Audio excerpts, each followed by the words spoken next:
Nama saya Rini Sitanggang, kelas 11 PIPS Unggulan. Saya akan menjelaskan mengenai antara kolonialisme dan imperialisme dalam mata pelajaran sejarah Indonesia.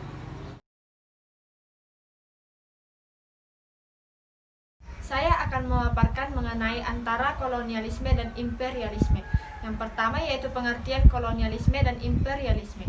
Kolonialisme adalah upaya atau usaha bangsa lain untuk membentuk atau melakukan upaya pemukiman di luar negaranya. Imperialisme adalah upaya bangsa lain untuk membentuk pemerintahan di negara jajahannya sendiri. Imperialisme dibagi menjadi dua, yaitu yang pertama, imperialisme kuno. Imperialisme kuno terjadi sebelum revolusi industri. Pelopornya yaitu Portugis dan Spanyol, tujuannya mencari 3G. Yang kedua, imperialisme modern.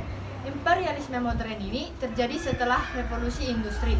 Pelopornya adalah bangsa Inggris dan ada 4 negara yang datang ke Nusantara, yaitu yang pertama Portugis, yang kedua Spanyol, yang ketiga Inggris, dan yang keempat Belanda.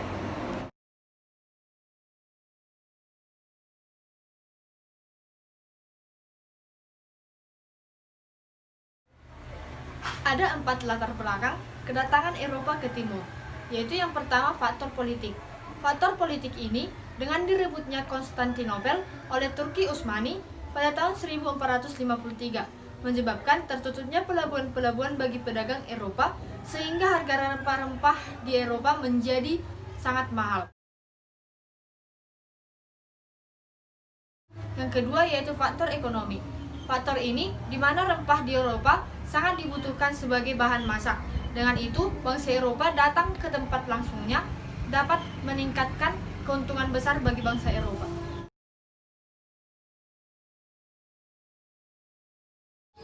Faktor yang ketiga yaitu faktor kebudayaan. Pada abad ke-14 di Eropa mengalami zaman Renaissance yang melahirkan penemuan-penemuan berbagai ilmu pengetahuan. Yang pertama yaitu Copernicus, di mana Copernicus mengatakan bumi bulat dan matahari merupakan pusat pada tata surya. Yang kedua, Galileo Galilei, yaitu yang menemukan teleskop dan mikroskop dan mengatakan bahwa dan mempelajari gugusan Bima Sakti. Yang ketiga yaitu perjalanan Marco Polo, ditulis dalam buku Imago Mundi.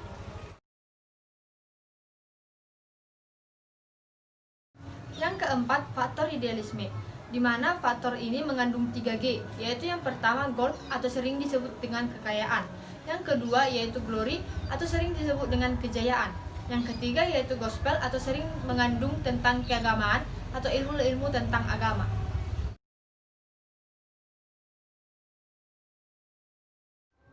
Saya akan memaparkan mengenai perjalanan bangsa Eropa menuju Kepulauan Nusantara. Yang pertama yaitu Portugis. Ekspedisi pertama untuk menuju Indonesia adalah Portugis. Orang yang pertama mencari jalan baru ke Indonesia adalah Bartolomeus Dias. Ia melakukan pelayaran dengan menelusuri pantai barat Afrika. Pada tahun 1488, karena ombak besar, terpaksa Bartolomeus mendarat di Tanjung Harapan. Ia tidak melanjutkan perjalanannya, tetapi memilih tolak kembali ke negerinya. Pada Juli tahun 1497, Vasco da Gama berangkat ke timur dan mengambil rute Bartolomeus dari Tanjung Harapan, kemudian menelusuri pantai timur Afrika dan mengarungi lautan Hindia. Pada tahun 1498, rombongan Vasco mendarat sampai di Calicut dan Goa pantai barat India. Mereka memiliki padrao yang dimana akan diletakkan pada daerah yang dijalani sebagai bukti daerah milik Portugis. Ekspedisi selanjutnya dibawa pimpinan oleh Alfonso de Albuquerque. Mereka berangkat menguasai Malaka. Portugis sampai di Nusantara, namun karena keserakan Portugis, kerajaan Demak protes. Namun dalam perang Portugis melawan kerajaan Demak, Portugis menang dan kembali memonopoli di Indonesia. Ini adalah persebaran Portugis yang dimana Portugis kembali menyerang ke India.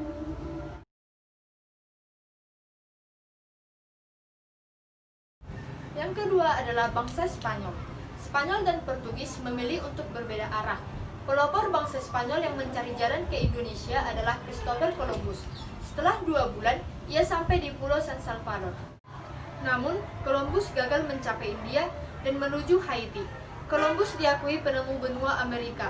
Kemudian, ekspedisi selanjutnya oleh Magellan dan kapten kapal yang disebut dengan Sebastian Elcano.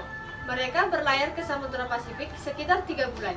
Akhirnya, mereka sampai di Kepulauan Masava atau Filipina pada April tahun 1521. Tindakan ini didesak masyarakat, Magellan terbunuh. Namun, Sebastian dan rombongan-rombongannya tetap berusaha mendapatkan rempah-rempah tersebut. Bangsa Spanyol memulai perjalanannya ke San Salvador, kemudian ke Kepulauan Haiti. Bangsa Spanyol juga memulai perjalanannya pada Selat Magellan, kemudian pada titiknya.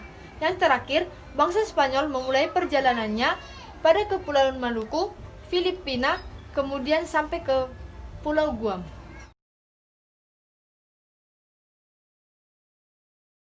Yang ketiga adalah bangsa Belanda.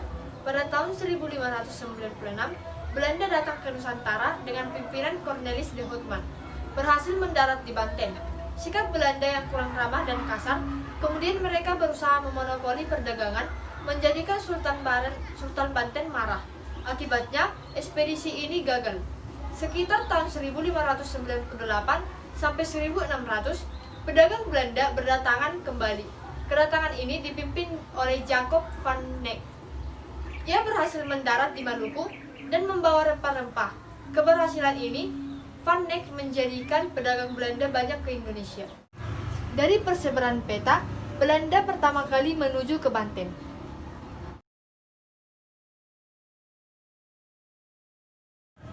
Bangsa yang keempat adalah bangsa Inggris. Masuknya Inggris ke Indonesia juga bertujuan untuk mencari rempah-rempah. Tokoh penjelajahnya adalah Sir Henry Middleton dan James Cook. Henry Middleton mulai menjelajah pada tahun 1604 dari Inggris ke Portugal dan Pulau Kanari juga. Henry Middleton lanjut ke perairan Afrika Selatan hingga Samudra India. Ia sampai di Sumatera.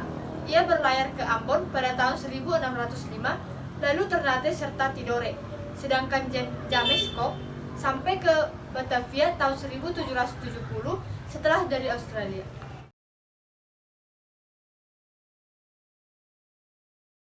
Sekianlah hasil presentasi saya mengenai antara kolonialisme dan imperialisme serta persebaran bangsa Eropa ke Nusantara. Sekian dan terima kasih.